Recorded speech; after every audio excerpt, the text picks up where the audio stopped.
Good morning. Good morning. Welcome. My name is Mark Hurl.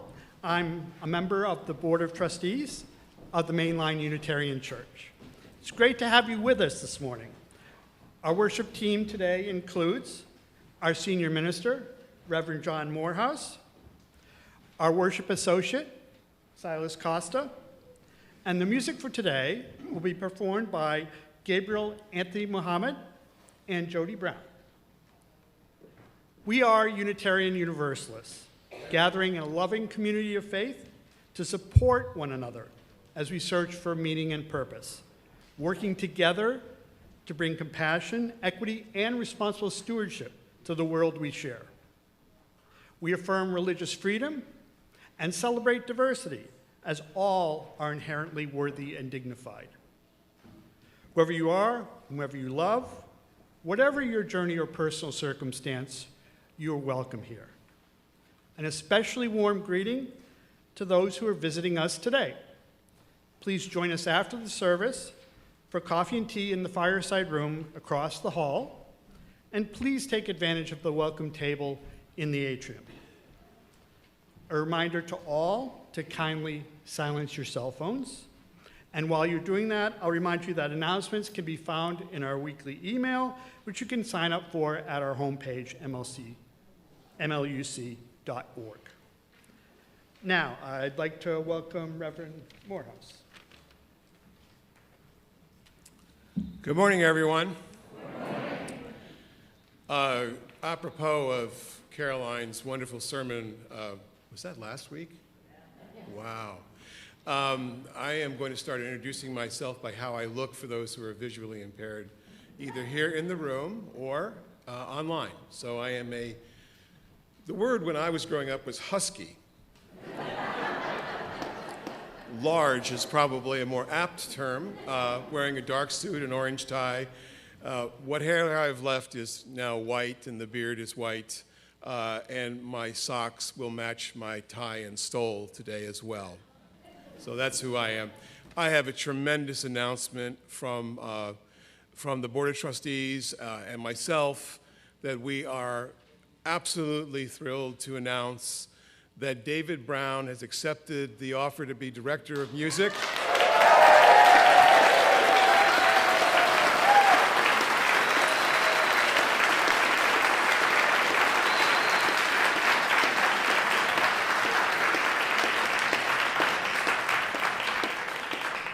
And the position is now full-time.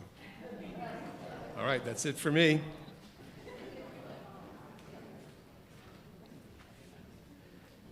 Now, with that, I hope you join me in giving voice to our mission statement. Together, we transform lives through love, service, and our welcoming faith.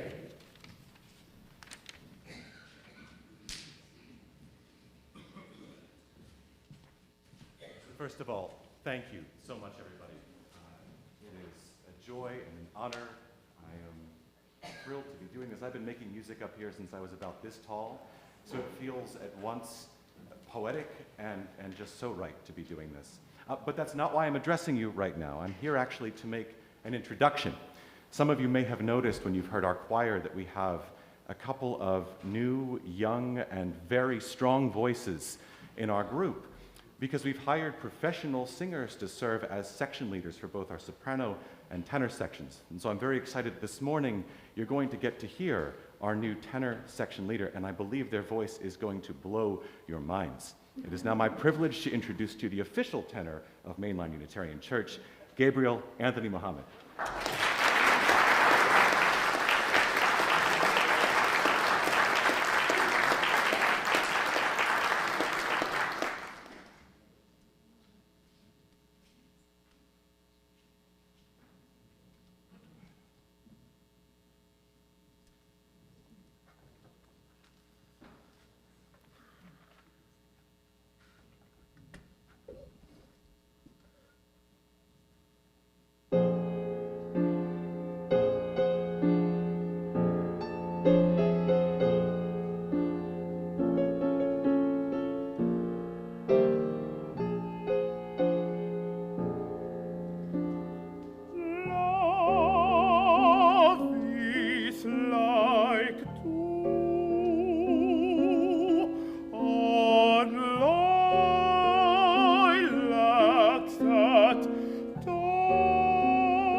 the swift sun,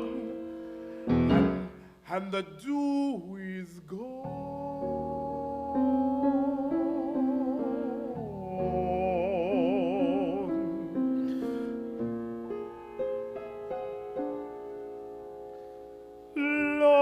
Love is like starlight in the sky at morn. Starlight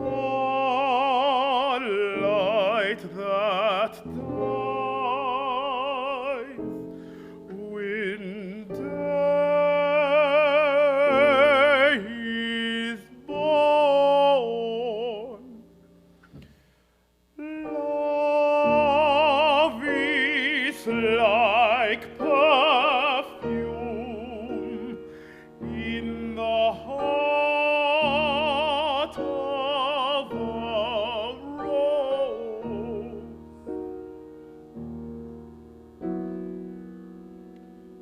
The flower withers,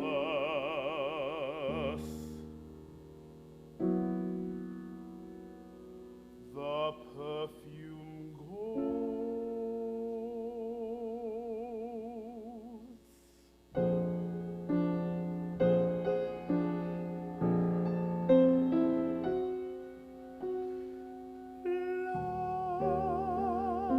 Love is no more than the breath of a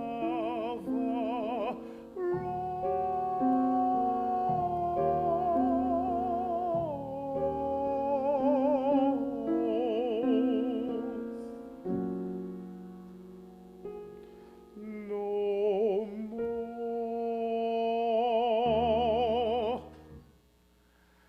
than the breath of a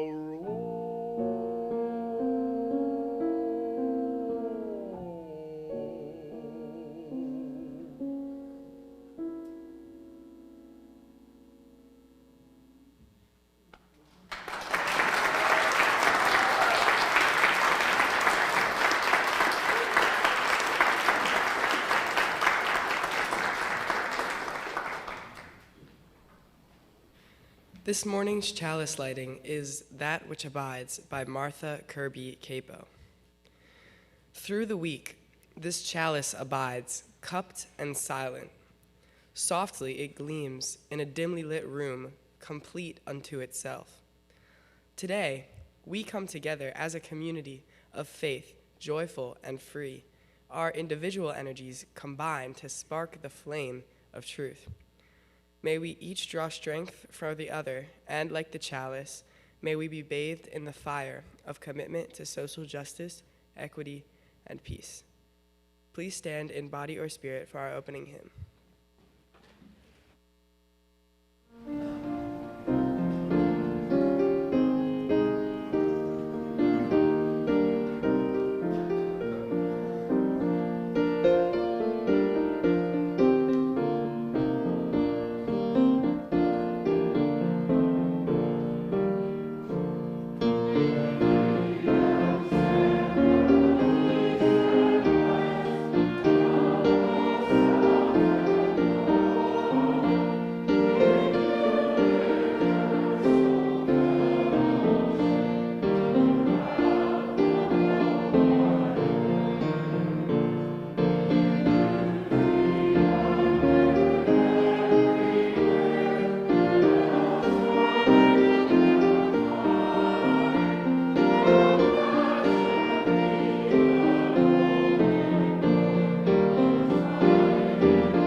like to welcome all children to come join me up on the chancel.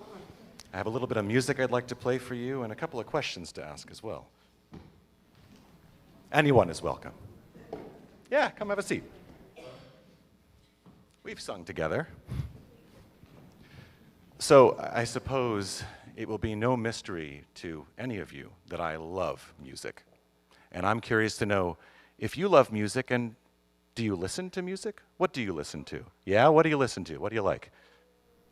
Not sure. You're not sure. Do you listen to music? Yeah? What do you like? Floating. You like floating music. Frozen. Oh, yes, very popular. My wife is a voice teacher, so I know Frozen very, very well. So I thought I might play a couple of tunes by composers who I really enjoy, and I wanted to know if you've heard them before. So here's the first one.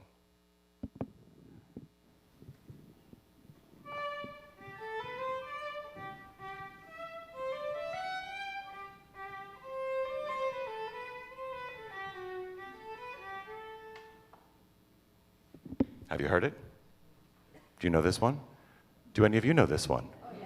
Who wrote it? Shout it out. Bach, yeah, Johann Sebastian Bach. You've heard of Bach, right? No? I've got another one for you. I'm definitely going to guess. Definitely guess it. Good. I know you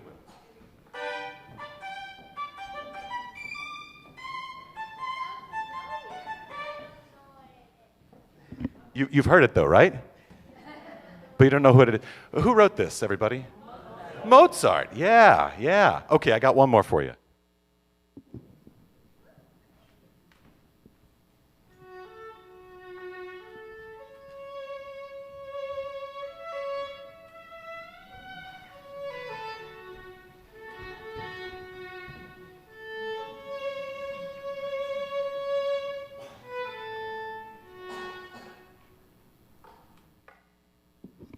Have you heard this one? Anybody? It's a spiritual. Who wrote it? Not William Grant Still. That's a good guess, though. So this is interesting, right? This is a piece by a composer named Florence Price. And Florence Price was a black woman who lived in this country and far more recently than those other guys I mentioned. So we all knew Bach. We all know Mozart. Why do you think we don't know Florence Price so well? Not sure?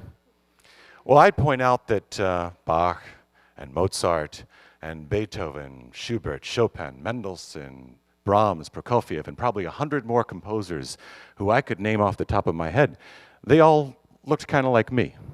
They had white skin, they were men. Florence was a black woman. And that's a really silly thing, isn't it? It's kind of ridiculous that anyone's music might be better known because of who they are, right? It's very silly. I agree. So what do you think? What do you think we can do about it? What could we do? What ideas might you have if we wanted more people to know about music by composers like Florence Price? You don't know? You don't have any ideas? Anybody? Well, I'll tell you a little thing that we're going to do here at church. Every prelude, offertory, and postlude, all the special music that you hear before you go off to Sunday school, for the month of February, Black History Month, will be by black composers. And going forward, in fact, it's going to be a mission of music in this congregation that the music we present is representative of a very diverse group of backgrounds of composers. Because when we see injustice or something that's not right, like a composer such as Florence Price, or an author, or a friend at school perhaps, or someone who's not your friend at school, who is being denied the opportunities that we might have, it's our job to help them, to put in just a little bit of extra work to make sure that the right thing is done, that justice is done. That's what we do as Unitarian Universalists. Well, thank you all so much for joining me. I believe it's now time for you to go to your classes, and we will sing you out.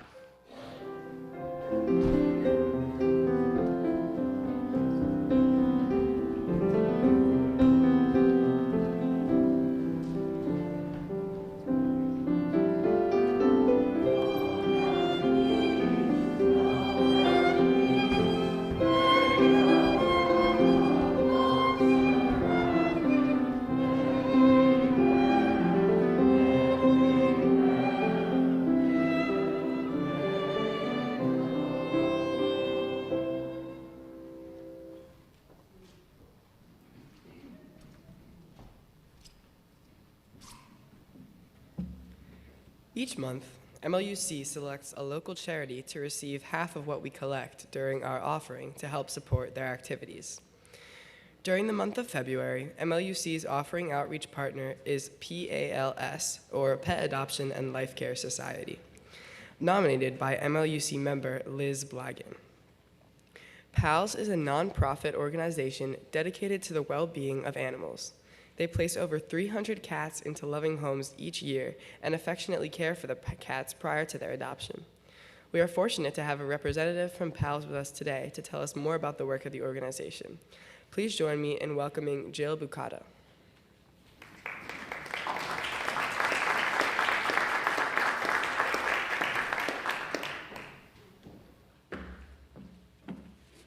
Thank you, Silas, and thank you to everybody here for giving us this opportunity. I think your offering outreach program is fantastic, and we're so happy that Liz and Kevin nominated us. They're longtime supporters and volunteers. You may also know that Gail Burgess, who's a member of the congregation, is our baker extraordinaire at our Black Cat Cafe in Devon. So thank you for everything you've done. I talked to someone else who had adopted from us when I came in, so thank you. PALS has been in existence for about 20 years. We operate now out of the Black Cat Cafe. We are an all-volunteer rescue. We used to be in the pet value stores until they closed from the pandemic. So if you are interested in adopting, you can always come to the cafe. You can find us online. I have some information outside. What we do and what the problem is that unfortunately cats are not looked at quite the same as dogs. So there is a huge cat stray problem in this country and all over the world. It's estimated that in Philadelphia there's about 400,000 stray cats. And a few weeks ago, I saw in the news that Los Angeles had estimated they had 1 million or more stray cats.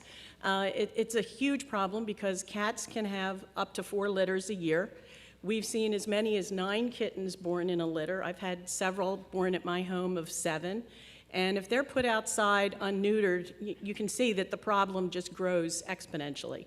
And we feel like we're putting our finger in the dike and not really making a lot of headway in the huger problem, but for every cat that we help, that's one cat's life that's been saved. We adopt about 400 cats a year, give or take, each year. We spay and neuter all of our cats before they're adopted. We do allow some kittens to go out, but they must come back to be spayed and neutered because people like to have little kittens when they're a little too young for spay. But they do have to come back. We vet all of our adopters. We look at their personal references. We talk to veterinarians. We make sure that our cats are going to good homes.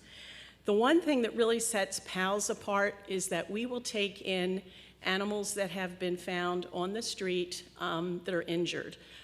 We took in one recently that had a broken jaw. We've taken in animals that have had legs amputated.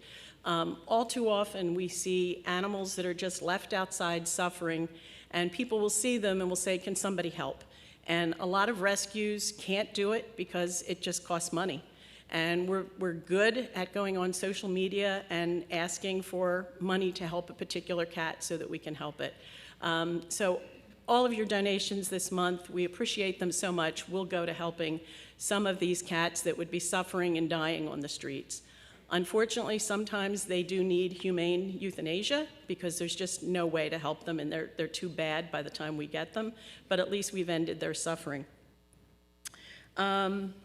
We have a new Senior Cats for Seniors program that we've just tried to get off the ground last year. When people get older and cats get older, expenses increase. You know, older cats need dentals, they might need extra blood work, and it becomes hard for someone who's older and maybe living on a fixed income to afford to care for an older cat. And older cats are less adoptable. So we started this program so that a senior who wants a companion can have a cat. PALS will retain ownership and pay for all veterinary care so that the senior is just really taking care of food and litter and taking care of the cat's daily needs. And when the time comes that they can no longer care for the cat, PALS will take the cat back and hopefully find it another home. So if you know anybody that might be looking for a companion, that is a program that we are offering, and I have information outside. You can call me, you could call Liz, get in touch with us in any way, and we're very happy to try and work something out, because we love to place some of our older cats in homes. So what can you do to help other than what you're doing this month, which is tremendous? You can support us at the Black Cat Cafe. The food there is fantastic. Our chef was voted best on the main line last year. Maybe it was 2022, I'm not quite sure, but and she's up again now, so people are voting now. So if you're a customer or a fan, please go online and vote. So the food is wonderful. We're open for breakfast and lunch from Wednesday through Sunday. If you'd like to foster, we're always looking for fosters. I think that's it. I don't want to take up too much of your time this morning. Thank you so much for having me here today. Thank you.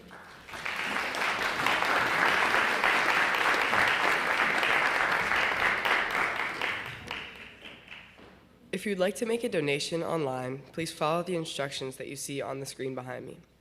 If you're in the sanctuary but you forgot your wallet and would like to donate on your phone, scan the QR code that is on the order of service and you can make a cashless donation. The offering will now be gratefully received.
Thank you. That was absolutely amazing. Friends, let's join together in the affirmation of gratitude, which is on the screen. Let us be grateful when we are able to give, for many do not have that privilege. Let us be grateful for all those who share their gifts, for we are enriched by their giving. And let us be grateful even for our needs, so that we may learn from the generosity of others.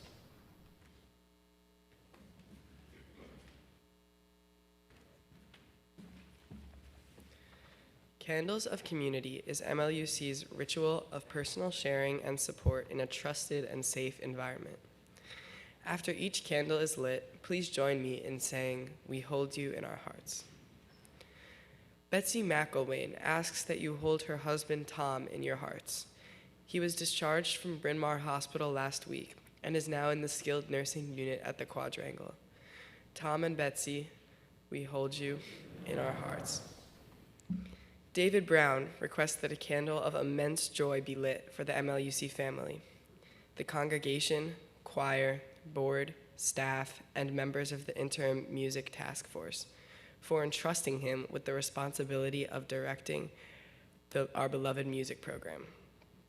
David has never been prouder to be a child of the MLUC community, nor felt more certain that his sincerest devotion to his new vocation is to pursue life's dream.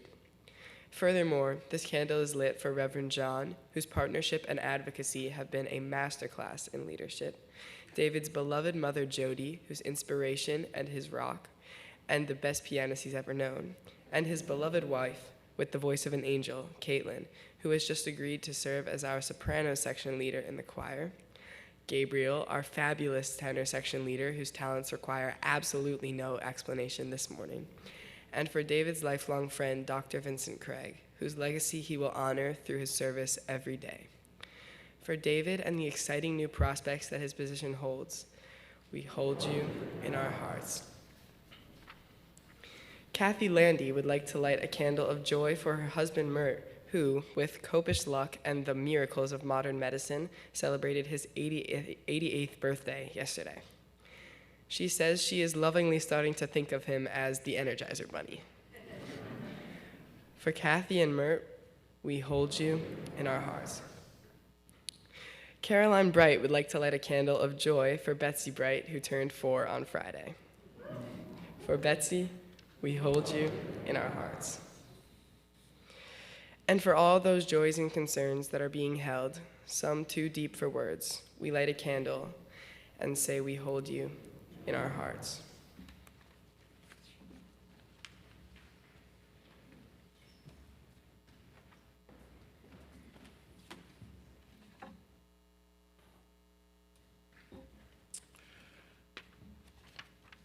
Friends, I'd like to ask you to join with me in a spirit of meditation. To close your eyes and sit back in your chair. I always like to put my shoulders back a bit and put a little courage into the chest, our feet on the floor. I offer you this meditation adapted from my colleague Tess Baumberger. Let us make this earth a heaven, right here and right now.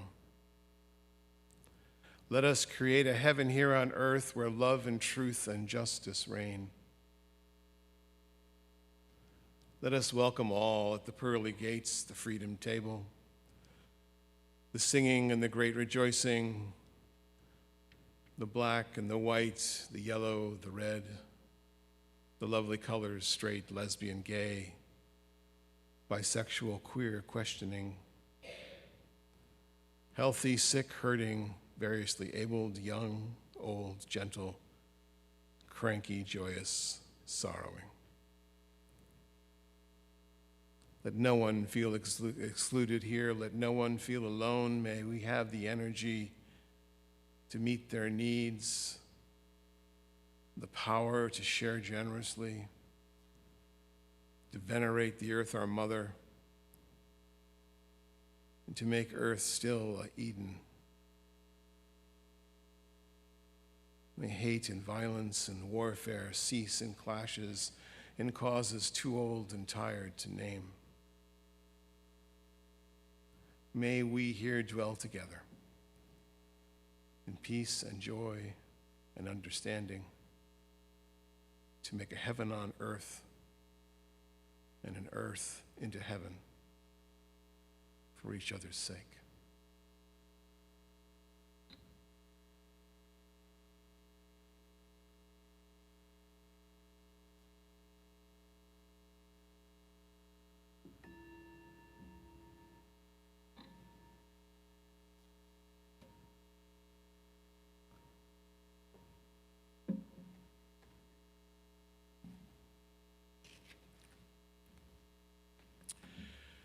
I grew up in the suburbs of New York City, in the Hudson River Valley. I had one black friend in school, and there were maybe 5 African-American families in the whole town. Diversity in Croton-on-Hudson, New York was the descendants of the Irish versus the descendants of the Italians.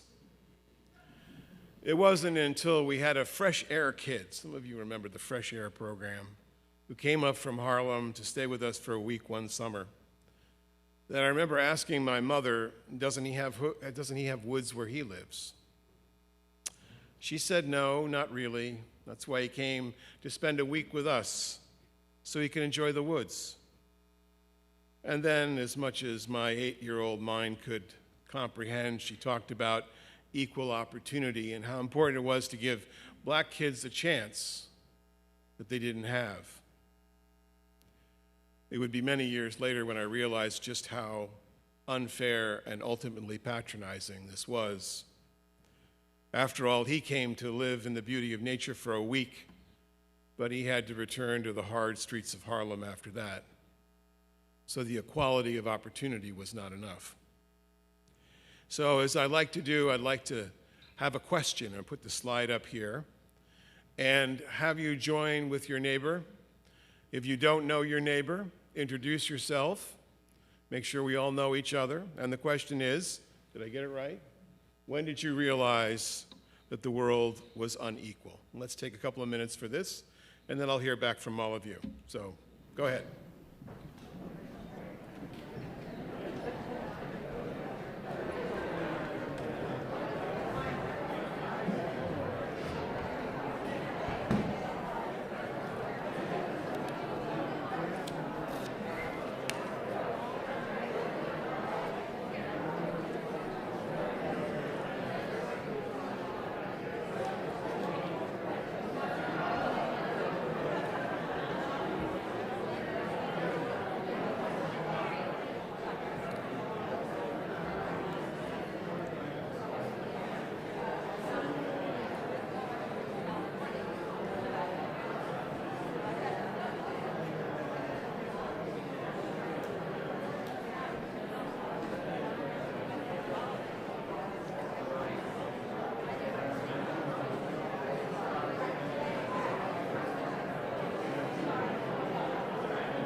That was a 4-bell ringer. That must have been a good one.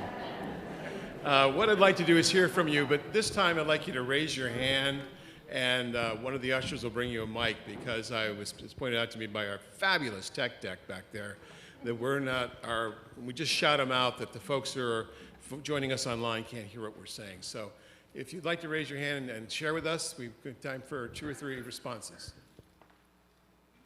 Okay, down here, Liz has one.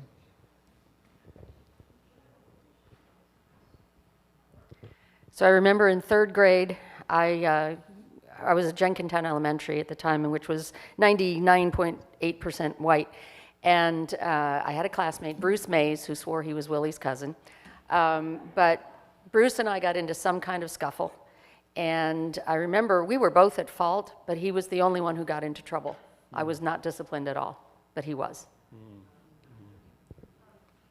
And then right behind you there, Kathy.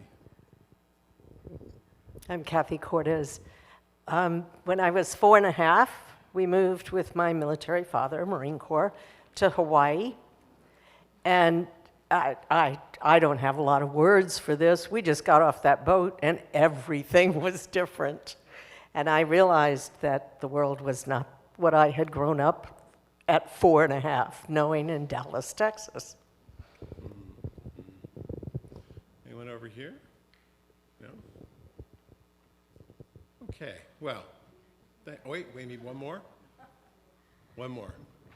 Yeah, I'm Linda Farr. I grew up in Birmingham, Alabama.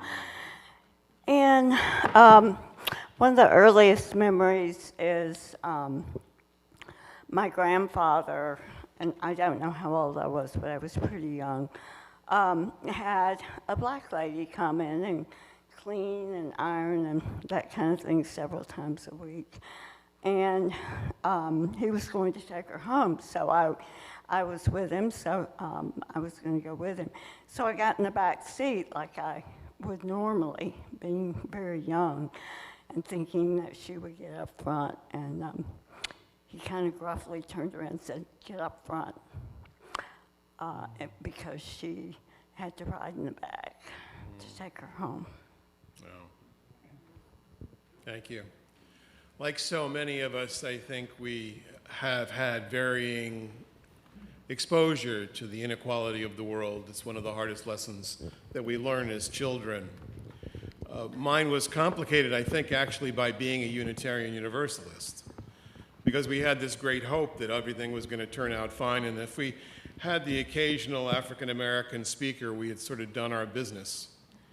And I realized, of course, later that that was not even close enough. I grew up on the literature, not only great science fiction, but also the literature of the great transcendentalists, Henry David Thoreau and Emerson. Emerson's essay on self-reliance was particularly important to me in my late high school years. It colluded it as it did with my emerging adolescence in the sense that it was me against the world. I also liked I Am an Island by Art Garfunkel. Thoreau's classic work on Walden Pond was much more important to me.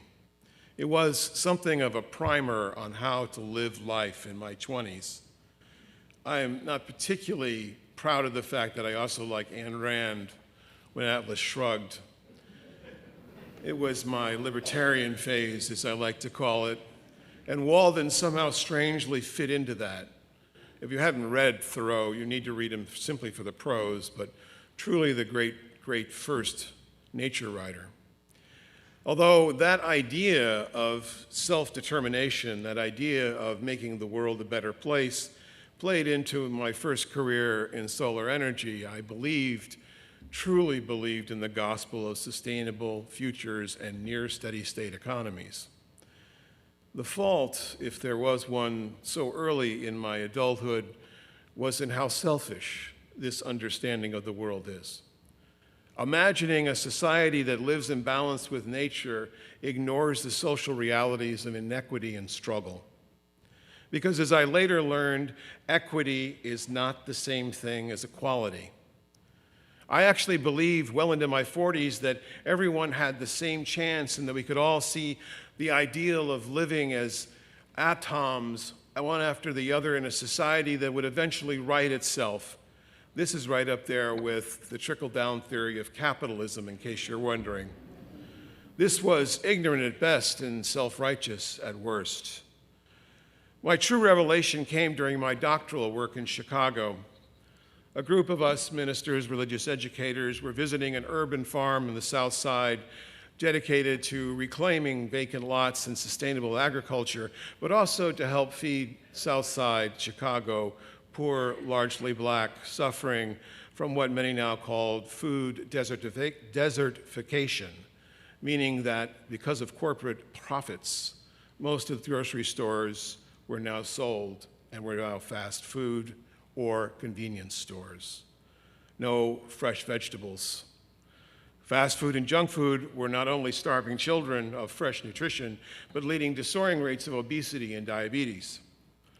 The director of the farm explained that their mission had been threefold: to reclaim the land through reprocessing the vacant lots, which they were doing a beautiful job of, providing agricultural jobs for unemployed youth, and maybe most importantly, fresh food for a struggling and poor population. The executive director, an erstwhile woman, explained that despite their best efforts, they were not able to convince people on the South Side to eat these fresh vegetables beyond the grandmother generation. It was inexpensive and plentiful, and yet it wasn't working. So my hand went up and I said, why? Can't they see that eating vegetables is in their best interest? Don't they know that they have equal access to the food now? What seems to be the problem? And she took a deep breath. She'd been asked this question before by well-fed white people. She said, it's not a matter of self-interest. It's a matter of equity. The food is there, but it isn't consistently there. And eating fresh food is so far now from the culture of these neighborhoods that while available, it is not always reliable. The equity that is required is not there. Equality, my friends, is not the same thing as equity. Equality is a thing that's offered for the same for all. A good start, but not enough. Because if you don't have the access to the possibility of earning, the privilege before you, you may not always be able to overcome the systemic reasons that keep you down. Equity is balancing the opportunities with the disadvantage to be able to access more opportunity on a more equal footing. That's the reason why we talk about equity and not just equality. It is the well-off professional who often tells me, I earned this money, I worked hard for it, everybody else needs to get theirs, that I often say now, almost without stopping, really? Really? Because I can tell you, you had ample opportunity to be educated, ample opportunity in a social system that favors you, and even more opportunity to make money and not be questioned about it. I know a lot of poor people that work hard too, and they don't have your advantages. I learned that day in Chicago how privileged I was to even be looking at a complicated social problem like food and race as a matter only of equality. What I learned was that environmental justice has everything to do with racial justice. What heals the land must also heal the people. Social scientist Arlene Jernamis, in her book Weathering, explains that even with equal opportunity for people of color over more than one generation, the incidence of poor health among Black Americans particularly remains consistently high, even when they are eating well. What we now know over decades of public health research is that it's not race per se, it's not even individuals per se, but the racialization of groups that has created a genetic propensity to disease and mortality. I want to have you let that sink in. It's a remarkable finding that because of generations, hundreds of years of subjugation, we now have an ethnic group of people that is more prone to disease because of it. It isn't their individual actions. It's what we've done as a society. And by the way, Poor rural whites suffer this same inequity generation to generation. In Geronimus's words, racist and classist ideologies over generation activate stress markers that wear out the physical and mental health of people of color across all economic classes. That, my friends, is the hidden cost of inequity. Beyond my naivete and my hollow understanding of what this is about in Chicago, my individual impulses that day were to create my own destiny and my own generational privilege, and I did not realize how important it had been that I had all the advantages that I had. What I realize is that destiny is not equally available to all. So to look at this again, perhaps it's not just equality, perhaps it's more than equity. What if the fence wasn't there at all? That would be liberation. That, my friends, is why we have to reimagine the world in which we're doing good work in. It's not about being moral actors alone. It's about being part of a moral movement, the movement towards equity and compassion. Because, friends, all of us have to accept some responsibility. As Abraham Heschel said of the genocide, few are at fault, but all are responsible. Few are at fault, but all are responsible. And we can here in this suburban church move the needle. It is possible to do this. This Sunday and most Sundays from here on out, we're going to be presenting with you information, direct action that you can take. We're going to establish, just like we have a welcome table near the front door, we're going to establish a justice table. We're going to invite you to stop by the justice table and see what's cooking this week. How can you be a part of it? Right now, we're in the midst of something known as the On the Side of Love, 30 Days of Love. And we are here as partners not only nationally with Unitarian Universalists, but with our own legislative ministry, UU Justice PA. Our current campaign this week, by the way, is to work on bodily autonomy, because that happens to be one of the things, not just about those of us who have the resources, but those of us who do not have the resources. And Pat Jordan's going to be outside the doors here with more information. Stop by and talk to her about how you can be part of the solution. One of the things that I've noticed over the years in my own life is how unjustly people are treated simply by the system that is there. Some of the stories we heard were about that. Just recently, I got to know a man by the name of Bob Batty. Now, Bob is well into his 80s. And he saves beautiful things and beautiful people, as he puts it, who would otherwise be discarded. His business, which reclaims architectural features from the many churches that are being demolished in Philadelphia, this is the slide of one, sells those items to the public out of a bright and fabulous co-worker space in North Philadelphia, beautiful place. And as we got talking, I learned that he'd been on this mission of equity his entire life. He served in Vietnam, and he noticed the Vietnamese, despite incredible hardship, used everything again. Returning from the war and settling in the San Francisco Bay Area, he started salvaging beautiful things from the Berkeley dump. And then he started hiring ex-offenders to help him save the things from the dump. And he would pay them cash. You paid them cash because they couldn't get a job anywhere else.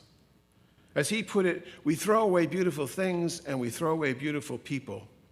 I rescue both. He spent his whole life rescuing both.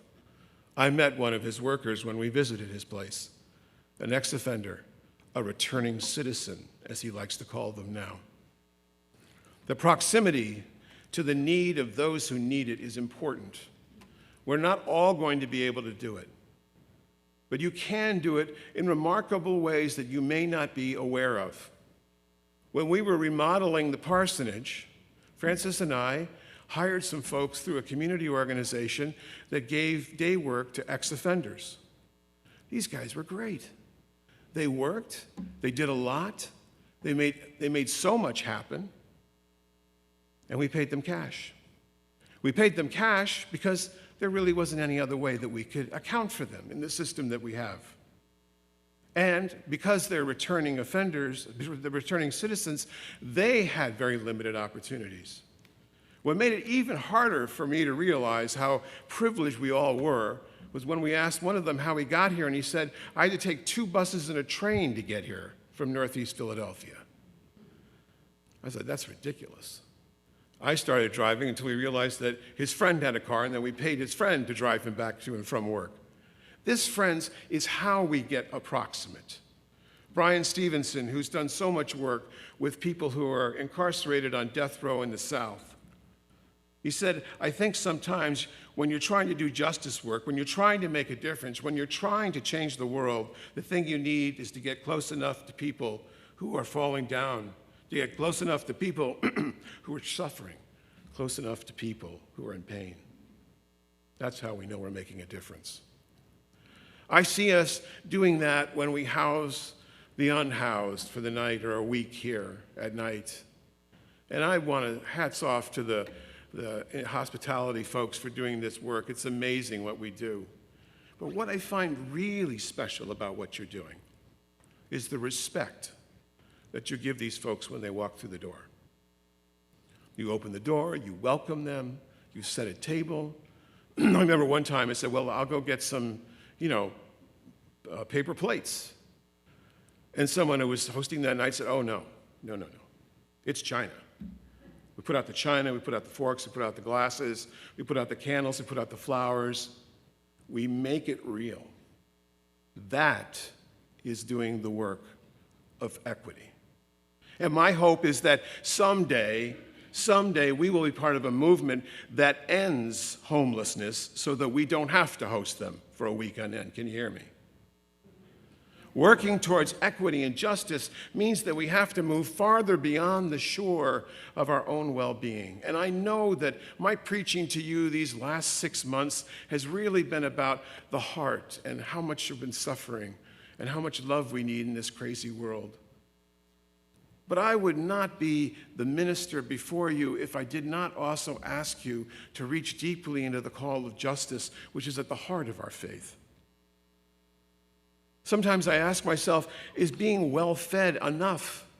Or should we be emboldened by being well-fed to be out in the world, to actually doing the work that is required of us, to be called Unitarian Universalists? In other words, friends, perhaps this is the year, maybe this has got to be the year, that we get out the vote, that we get out the work, that we get out the change that we can be. Can you hear me? Because, friends, the political, as I am often told, should not be the same thing as the spiritual. But that's not true. Politics is about power. Spirituality should be about power. The political can be the spiritual. And I'm always reminded of an intern minister I had years ago, Julio Torres, who said after being criticized by someone in the congregation for his preaching being too political, he said in front of the congregation, to deny the political in my preaching is to deny my identity as a preacher and a man of color. The political is part of my spiritual identity. Yes, of course, we're going to still preach to the inner needs, but we also have to work on the worth of others, the worth of the homeless, the worth of the addicted, the worth of the refugee and the immigrant, the worth of families and children and black and brown people and women and those gender identities not normally accepted by society. Friends, our calling here is to go out beyond these walls in the same spirit as our forebears. Margaret Fuller, who died for her worth as a woman and a writer, who died trying to make the world better for women, the grandmother of feminism, she's sometimes called. Or Theodore Parker, who was the original author of the phrases used by Lincoln, such as a government of the people, by the people, for the people. And King's The Arc of the Moral Universe is long, but it bends towards justice. Theodore Parker wrote those. Or Julia Ward Howe, known, of course, for the Battle Hymn of the Republic, isn't she? But less well known is that she's the one that founded Mother's Day. Not as a sentimental holiday to honor your mothers, I'm all for that, but as a day of peace, which was roundly not accepted by the powers that be, Woodrow Wilson in particular. These justice makers and so many others were part of what I call the Second American Revolution, the one that happened at the Civil War and throughout the 19th century, and we have carried that into the 20th century, and now here we are in the 21st century, and we need to do this work even more than we needed to do it before. Things that are ours to do, because our work is still to do. Yes, slavery is diminished, but the enslavement of black and brown bodies into a system of poverty and criminalization is far from done. Yes, women can vote, but they're still subject to unequal pay, abuse, harassment, and a glass ceiling that kept a woman out from the presidency of the United States. Yes, few people starve anymore in America, but the growing gap between the rich and the poor is greater now, much greater now, than the Gilded Age of the 1920s. I know I have sometimes failed at this. I know that sometimes I've erred on being someone who wants to be comfortable in the spiritual life of the interior. But I also know there's a calling out from that. The appreciation of the sublime entails work in the world. So throughout this month, we will be exploring this theme of equity and justice. And we will be working with us because we need to change the world in some small way. And I'll talk about something that I call soft justice next week, because you don't have to be on the ramparts to be doing justice. One closing story. Closing story from the great theologian of justice, the late Walter Wink. He wrote that Jesus' command to love our enemies it reminds us that our first task toward oppressors is pastoral, to help them recover their humanity, quite possibly the struggle, the oppression that gave it rise, that dehumanized the oppressed as well. He said, causing them to demonize their enemies, if we could find a way to help them be politically free, they might also become more human. Nonviolence presents a chance for all parties to rise above the present condition and become more of what God intended them to be. He relates a story from Lincoln, Nebraska. Sunday morning in June 1991, cantor Michael Weiser and his wife Julie were unpacking boxes in their new home when the phone rang. "You'll be sorry you ever moved onto Randolph Street, Jew boy," the voice said, and hung up. 2 days later, the Weisers received a manila packet in the mail. It said, "The KKK is watching you, scum." The note said inside there were pictures of Adolf Hitler and caricatures of Jews, blacks with gorilla heads, graphic depictions of the dead. And then the note said, the Holocaust hoax was nothing compared to what's going to happen to you. The Weisers called the police. They came. They said, "Looks like the work of Larry Trapp, a known state leader of the KKK, a Nazi sympathizer. He led a cadre of skinheads and Klansmen responsible for terrorizing black, Asian, and Jewish families in Nebraska. He's dangerous," they said. And although confined to a wheelchair because of late-stage diabetes, Trapp, who was in his 40s, was suspected of firebombing several African-American homes, and in something that he called Operation Gooks, in March 1991, burning the Indo-Chinese Refugee Assistance Center in Omaha, which he was later convicted of. Trapp lived alone in a drab efficiency apartment. On one wall, he kept a giant Nazi flag, and the other a double-sized life picture of Hitler. Next to this, he hung his Klan robe. He kept assault rifles, pistols, shotguns, within instant reach for the moment when his enemies might come crashing through the door. He built a bunker in the back of his apartment for the coming race wars. When Trapp launched a white supremacist series on public access cable, you could do this back then, featuring men and women saluting burning swastikas, Michael Weiser had had enough, and he called the hotline. The KKK hotline was actually advertised, and he left a message, and he said, "Larry," he knew this guy's first name, he said, "Larry, do you know that the very first laws that Hitler's Nazis passed were against people like yourself, who had no legs? who had physical deformities or physical handicaps. Cantor Weiser continued to make those calls and leaving messages, and then one day, Trapp picked up the phone and he said, "What do you want?" "I just want to talk to you," said Weiser. "You black?" Trapp demanded. "I'm Jewish," he replied. "Well, stop harassing me," said Trapp, which I love that, by the way. Reminds me of a certain politician who's always blaming you for the behavior they're doing. And then Weiser tried something that his wife had suggested. He said, "Well, I was thinking you might need a hand with something.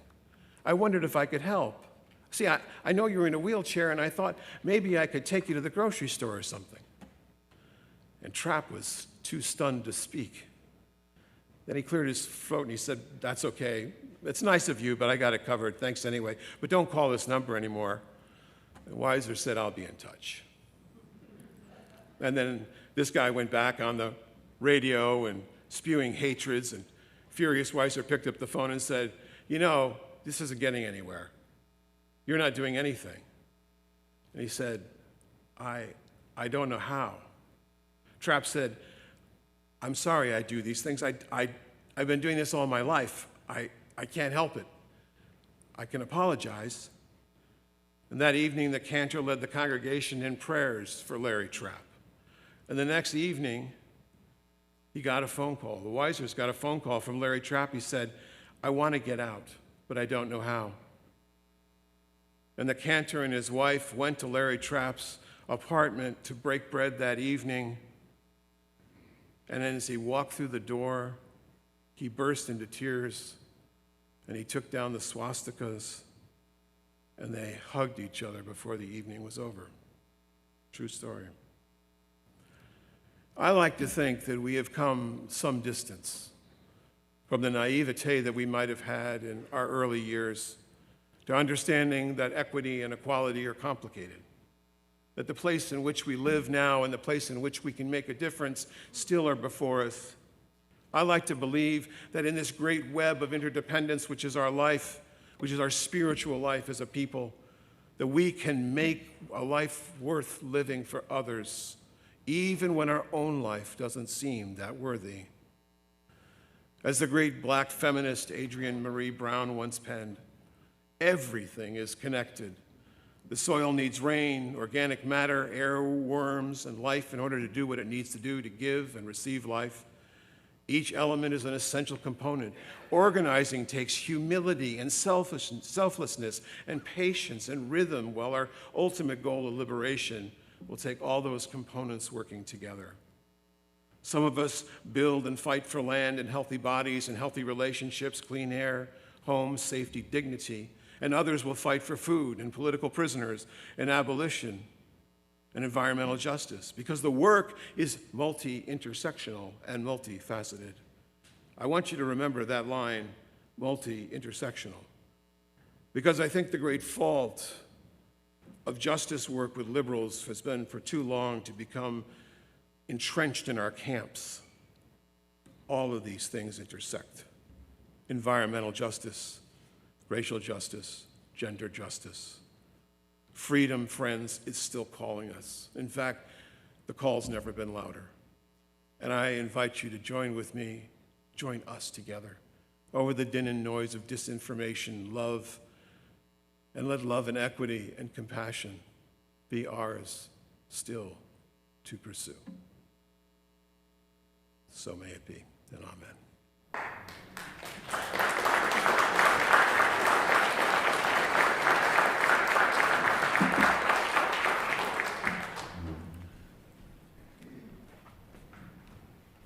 This always happens to me at the end of a sermon. What's our hymn? Number 149, Lift Every Voice and Sing. The Black National Anthem. Let's rise in body or spirit, friends, and let's sing.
May the spirit of love in our hearts continue to call us into the world, and may the spirit of love be our mantle that we place around our shoulders and offer to those around us now and always. For now, friends, the service has truly just begun.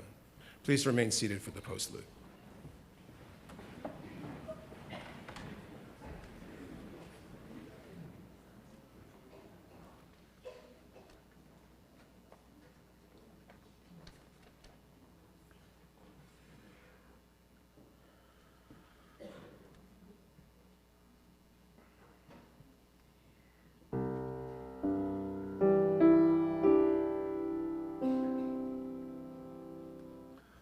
Lovely dark and lonely one, bare your bosom to the golden sun.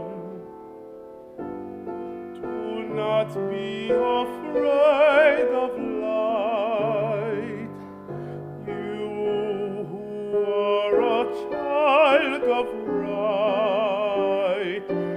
Open wide your arms to life, whirl in the wind of pain and strife.